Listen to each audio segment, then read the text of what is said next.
My name's Mitchell, I'm Scotty. I'm Bill. and we're here at Books, Beans, and Candles, the host of the Magic City podcast.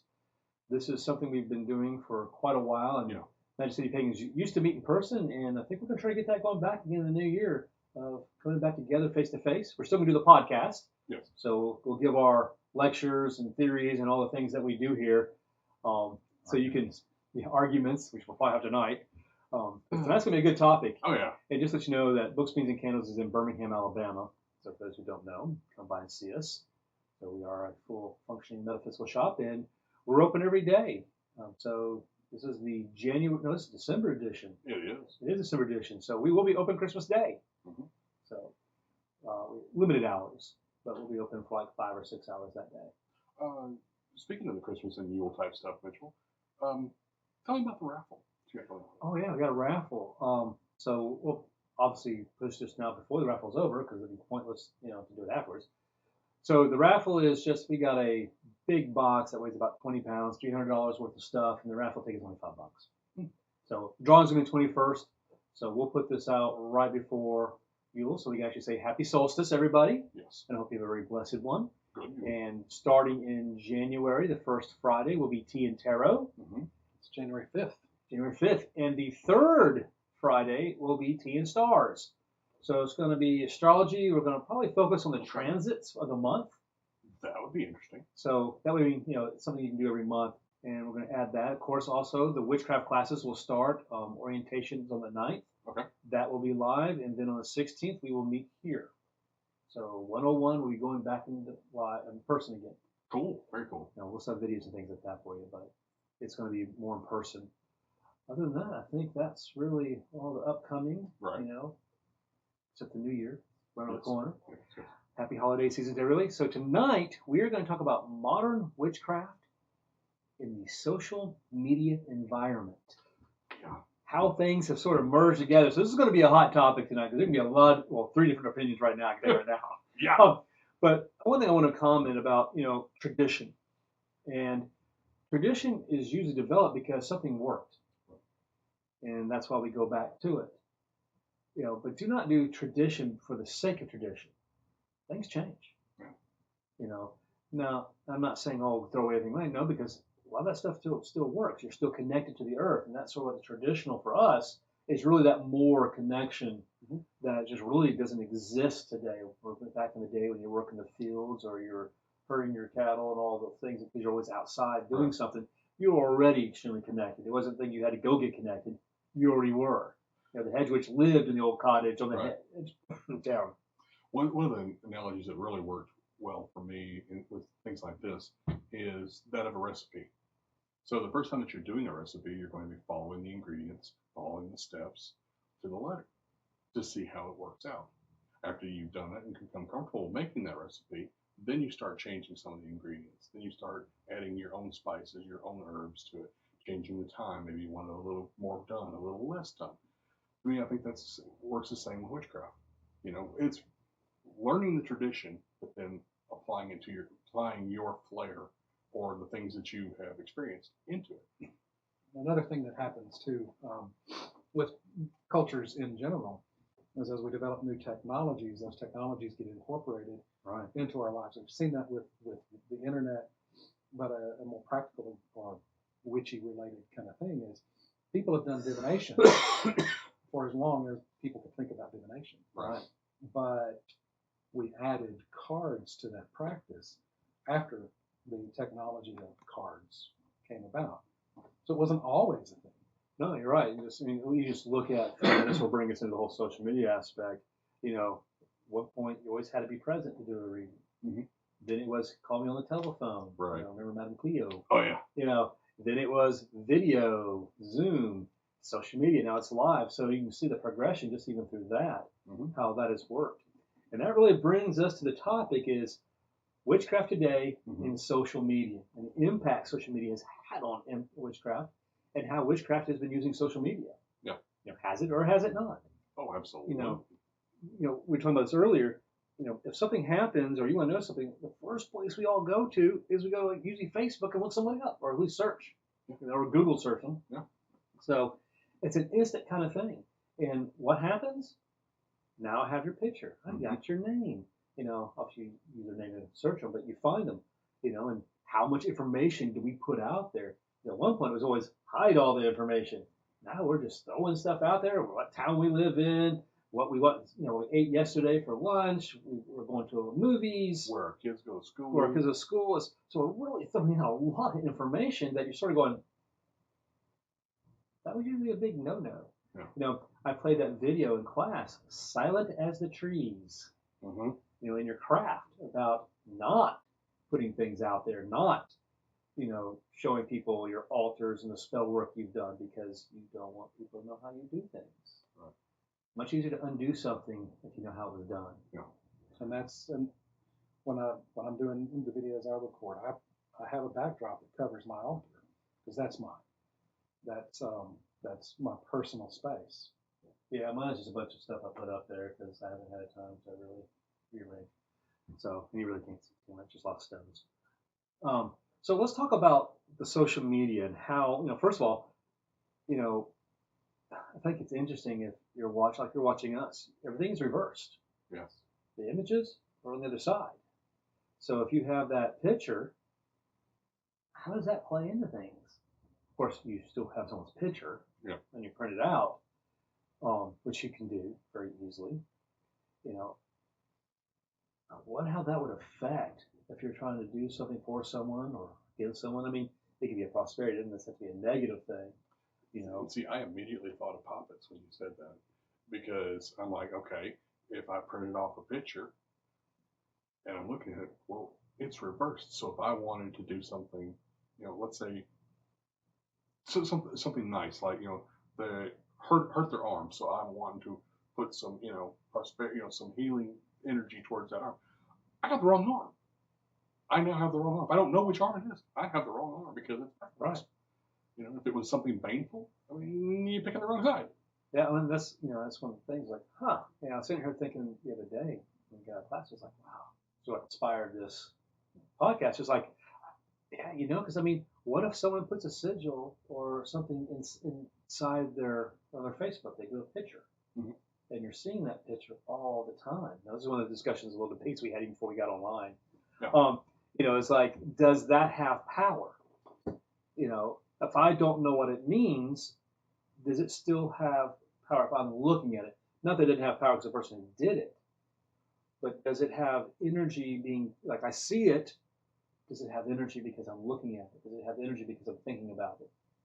Basically, is it creating an egregore within that? And from that perspective, I would say no, in the sense that staring at a wall isn't necessarily going to, but staring at a painting from one of the great masters, lots of people have looked at that and been emotionally moved. Does that energy become a part of that painting because of the emotional context? Right, because you're pushing energy into it. And here's the thing, what if someone actually embedded something on purpose? That every time you saw it, every time someone clicked on that video or that picture, that it was set up for that to gain energy because you're clicking on it. You're actually making, you're making conscious effort. Making conscious effort. Would that actually have any substantial effect? Theoretically, yeah. I believe it would, because you are making a conscious effort. You are putting thought into it and thought and action of, okay. And when you see it, it sort of comes like Pavlov's dog. And you see that just like we see ads, we recognize certain symbols in advertisement. We see certain things like, oh yeah, I'm hungry. So I think theoretically, yes, it does. All right. Well, so this question that Nick's, all right, is that ethical? I would say because that's a fine line. It's like, it depends, right? That depends. My whole thing is, ethics doesn't apply whether it's good or bad. Correct. I can do something that may be good, but it's still, if a person doesn't know what they're clicking on, that's still, in my opinion, unethical. I'm not sure I agree with y'all on that, but I'm going to go with that for right now. No, I mean, it's like, this is what we're having, because it's like, I'm sitting here thinking about it going, I think that there's so many variables and vagaries with actually pulling a spell off like that, that if you're able to do that, you've got better things to do with your energy. Yeah, no kidding. But that being said, I do agree with you that, like, if I make a choice for my minor child to protect them, I'm manipulating them, but I'm doing it because it's my job to make sure they live until they're 18. But if I make a choice for you, you're an adult. It's not my place to make your choices. So that, I think, would be unethical. Yeah, I mean, I was like, it's like, okay, how would go about this if someone did, an elaborate work where, like I said, it's online, social media, it's a video, whatever you're watching, and the more we watch it, we're pushing energy into it, we're thinking about it. I could get it if I said I'm going to do protection, and I say this is for protection.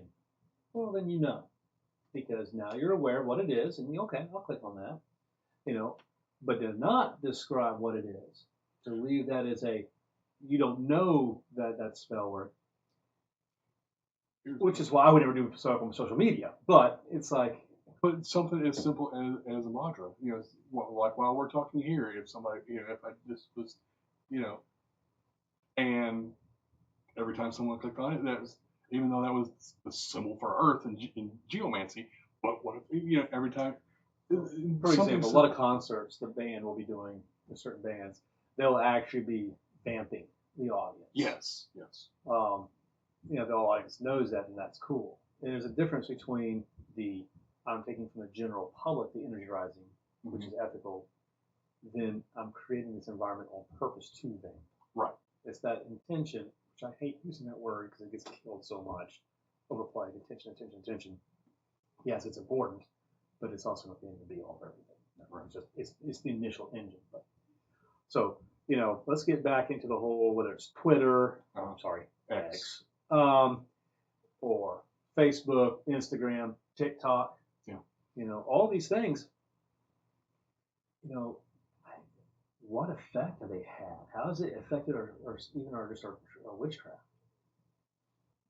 I think it's had a twofold effect.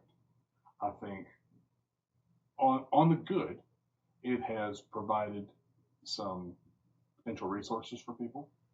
I think it has made more people feel comfortable and feel like they were not alone in the world with their thoughts and with their practice, their not necessarily their practice, but their way of thinking, which will lead them to their practice.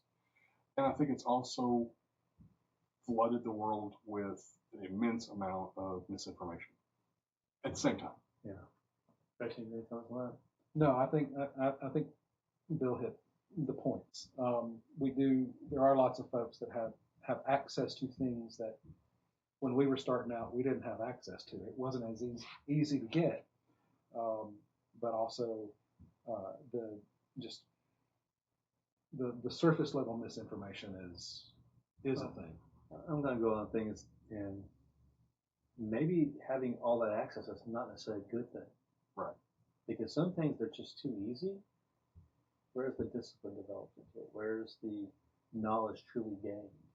That if you're, like you said, when we started, there was no social media. Right. I mean, MySpace started popping up here and there, but it was, you had to go read the books, you had to make effort to gain the knowledge. It was Uncle Bucky's Big Blue Book, and that was it. Yeah, now you can click a button and go type in, hell, freaking get AI now and go, AI, write me a spell, And I know I hadn't thought about that, and that's going to get that whole concept. Oh, man. Because really, I know it's sort of derailed a little bit about just the impact, but whether it's witchcraft or whatever, that's the impact it's had on everything in the world. Yeah.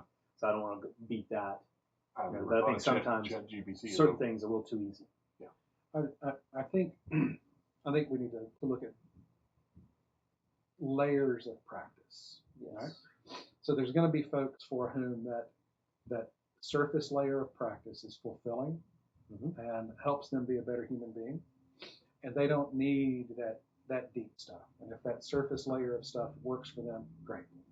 And then you have folks who they're encouraged by that and they want to go deeper. And those are the folks that are gonna wade their way past all of that surface layer stuff and get into deeper things, and that will be a more fulfilling practice for them. So it's Yeah, I mean, and I agree with that, but I'm not talking about fulfilling. I'm talking about people learning how to do stuff that have no concept of recourses. You know, it's just like a gun. Mm-hmm. You know, unfortunately, anyone can go pick up a gun and use it. Yeah. Too easy. Too easy to pick up a gun and use it. Too easy to get one. Yeah. Not that I'm saying it needs to be where you can't get it, but there probably needs to be a few little things. Hey, let's take a little effort. Let's take this. Let's do this. Checks and balances. Well, you just make a little. How bad do I really want that? There's a reason why there used to be a 3-day waiting period for a pistol, because it kept that initial "I'm angry and I'm gonna go get a gun and shoot somebody." And you gotta wait 3 days. The cool off period. Yeah, I think part of the checks and balances that you'd be asking for there comes from simply the skills that are necessary to move the energy the way you need to. Right. And And I agree with that. It's just, owning a store, I see a lot of people come in doing this, and I'm like, I don't want to do that. Okay. I want to think that through before you start trying to do that. And I would imagine you can tell what's trending on TikTok by what people are all of a sudden rushing in to get. Yeah. And let's talk more about that as well. Let's dive into that, because that's really what we want to focus on here. Because the rest of the stuff can be applied to anything in life right now. That's just the way it is. But how's it directly affected? Perfect example, TikTok. Mm-hmm. Whether it's Moldavite or this, how it has affected people in their practice. Oh, it does this. Like, that's not necessarily how that really works. Didn't tell your grandmother. I'm sorry. But that's the whole point, though. It has that direct effect, and it can definitely change your practice. But it also does open up avenue in your practice. Like you said, there's more tools. Mm-hmm. There's more access now to certain things. But how would that affect? Because basically it comes down to, if I did something through social media, what type of effect would it have? If I make a sigil and I put it up there, and me and Tracy were in this discussion earlier about, this sigil means this. Mm-hmm. Writing the sigil, creating it, creates that in your subconsciousness, and that's where really the main part of the spell work works. When I see that symbol, that sigil, I know what it means.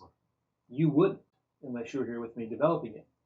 And I believe Tracy's comment was, well, that, you may look at that, but now that symbol means French fries from McDonald's. Mm-hmm. I said scrambled eggs, but the point is the same. Right. But it's no longer it's not a sigil when I see it. Right. It's now a symbol. Right. And this is where we're going to, maybe the whole stick is not a jet airplane, Right. I understand, well, that symbol represents this, and I guess through time, things have changed. Words have changed meanings. Right. This has changed. And I get that, but I also think that's, no, that doesn't represent French fries. Even though you may go, well, the golden arches definitely represents French fries. So there's that, that. If I took the golden arches, I would go McDonald's. We all know what that means. Yep. It is a symbol for McDonald's. Yes. But I wouldn't take that symbol and go, oh, that means witchcraft. Right.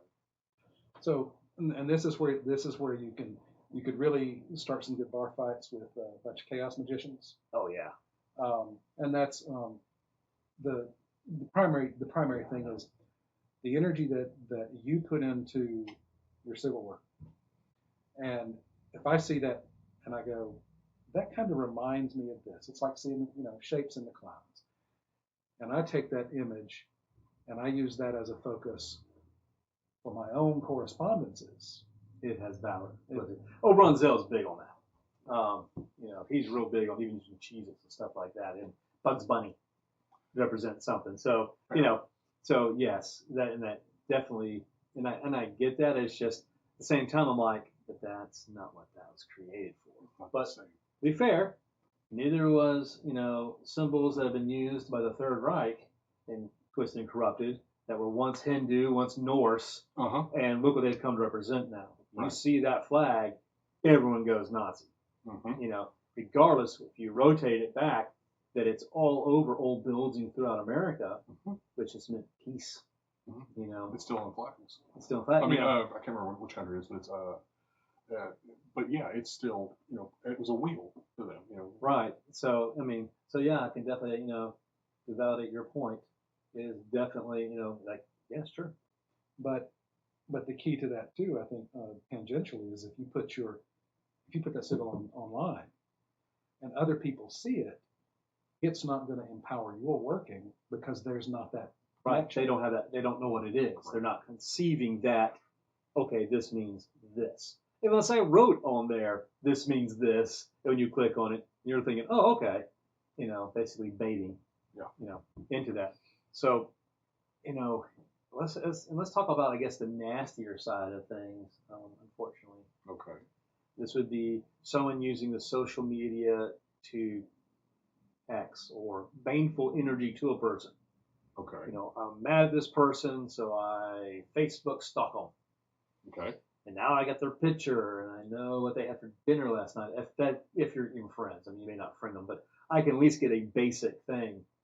Okay, oh, this is what state they're in. All right, what city, and generally, hopefully, if you're going to do something, not so nice, you at least know them. Not a big requirement, but you would see that. But that's getting that access.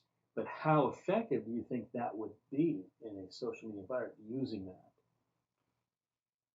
On the one hand, I think it could be very devastating because where my mind went was the social media access, the energy of just the electrical energy is instantaneous. So theoretically, it's instant. I mean, Yeah. I mean, you do something, online to someone else who happens to be online, it's instantaneous. But I mean, yeah. But then we get to the image is actually reversed. Yeah. So would it reverse your work? Or would it not? Is it still an image of you? Well, everybody who might be thinking about doing this kind of stuff is now going to go into a photo editing program and flip it. So yeah. But the I think part of that too is because I've actually been thinking about this lately. Was if you're a reasonable practitioner, you already do your own psychic hygiene and things Right. like that, your own protections Right. and things like that, and then it's just a matter of if somebody's going to do something, they're going to do something. Right. I was just curious because this is just getting like you watch this podcast, they have access. Yeah. And to certain things. Of course, protection and all the things that you do even during a podcast. But you can do that too. Do you put a protection thing into your Facebook? It's an interesting concept that I really hadn't thought about before. Is how much access people, but does it give it? Is that a doorway? Is it actually a door for someone to do something to you because of that, or is it just no different than me looking you up, taking a picture of you when you're not knowing it and then using it? And I think that's kind of where I was going with this. It's more people can see it, but I think that the same effect could be achieved by somebody passing you on the street. Yeah, I don't know. See, I look at that as kind of like it's more like looking at you through prison bars. Because yes, I can see you, but there's that wall of protection there because you're doing the stuff for yourself to live. There's a certain amount of tangible access. It's not an all access pass, but so I can still see you and still have that interaction, but there's still that barrier there. Yeah, I mean, it's the reason why I don't. You've never seen me take pictures of my spell or take pictures of my altars because I don't want people to see what I do. Well, even the work that the stuff that we've done for MCP down here, like the witches bottles and some of the other awards that we've done down here. Those aren't ones that are mine. Those are built for a display. Right, we do everything for this, but I'm just thinking on a Facebook profile. Yeah. People put all this information out. To a degree, yeah, I think it can be used against you, but at the same time, I'm like, if someone's really going to do something to you, they've already had most of the information anyway. Yeah. generally, it's not like a random thing. Right. You know, it's like, I don't know, You the didn't. phone book. It's not like the jerk on the phone book and, oh, the white pages, I please you. You know, It's not any, meeny, miny, mo. Do people still know what phone books are? probably not. So, Oh, wow. I shouldn't use that. Yes. It's I this didn't book think about that that. used to have phone numbers in it, and you had to actually open the book and look up stuff. And find the person's name in the white pages. Yes. So I just, I think it's just an interesting thought and different concepts that you deal with this, and maybe we can come back to a little bit later on as give more pondering. Okay, this is this is that. How does that play in? Because, like I said, part of me goes, yeah, that you've gained some access, but I think a lot of it is you probably already had it anyway. And that brings up the idea of working at a distance, reaching out and touch somebody. Right. Reiki masters do distance work all the time. I've done some distance magic, but it's not the easiest thing to do. No, you're right. And I mean, and be thankful, in reality, is you're doing spell work, if you're doing it whether to help someone or to hurt someone, you're still sending that energy to them. So they're obviously not here with you. Right. So it's still that distance. I can't say it's limited or not. I really don't know how to really even, to tie this up. It's sort of like, it's like, yeah, no, and I think, my opinion is probably going to end up changing. 3 or 4 times? 3 or 4 times as this progresses and just thinking about it. When we were talking about this earlier, about what we were going to talk about, something that, I was thinking about, wow, what is a positive for me of the witchcraft online, witchcraft on social media? And one of the things that I thought, okay, one of the positives for me is getting to learn about stuff from across the world that I would otherwise not have any access to, or stuff that, I've heard about, but where can I find more information? And I'm like, oh, okay. Like the moots over in Norwich, we can actually watch those. Yes.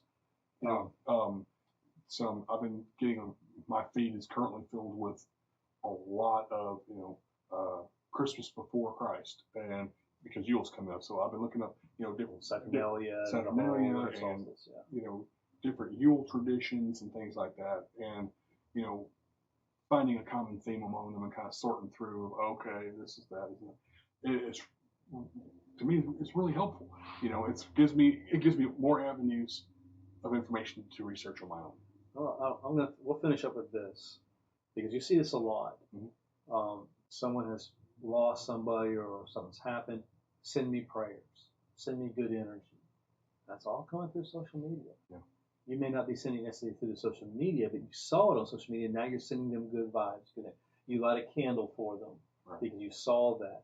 So it's not that I'm sending it through the screen, and my camera to their screen and it's like coming through. But now we're sending that good energy. In reality, so it could be reverse. Yep, very much so. So I just find it interesting that we do that instead of, if you're in your circles or you go to school and, oh man, something's bad happening, I'm sorry, I'll be praying for you kind of thing. Now it's all on social media. This has happened. Please send me prayers, or show me a funny meme today. I'm having a bad day. Yeah. Well, there's your energy. Mm-hmm. So there's your spell work if you want to apply it to it. So I just think that, those are definitely intertwinable. Oh, absolutely. So anything else, guys? I mean, we're running out of time. I don't want to go too much longer. The only thing that I wanted to add was the positives that I see from it are the folks that come into the shop here who've stumbled across stuff and they find the shop. Yeah. And then they come in and start asking questions so that they're able to broaden their practice. Absolutely. Instead of getting the voicemails, I get messages through Facebook. Hey, you guys have this. Are you going to be open today? Or hey, I need help with this, and this. Yeah, come on in. I can take care of you. I'll help you out. So a lot of different things like that. But yeah, so let's do that. There are some very positive aspects to it. All right, so we good? We're good. All right. So I want to say a happy solstice and a happy new year for everybody. Absolutely. Don't forget, we have Tea and Tarot on January the 5th. The third Friday is Tea and Stars. Tea and Stars. And then, of course, the witchcraft classes start on the 16th with the orientation on the 9th. Okay. We are open Christmas Day. And, of course, The raffle ends on the 21st, and we'll Yes. be doing a live draw on that. Excellent. So whoever wins, congratulations. And I just want everyone to have a wonderful and peaceful holiday. So thank you so much for joining us here at Books, Beans, and Candles. Happy solstice. Happy solstice. Happy solstice.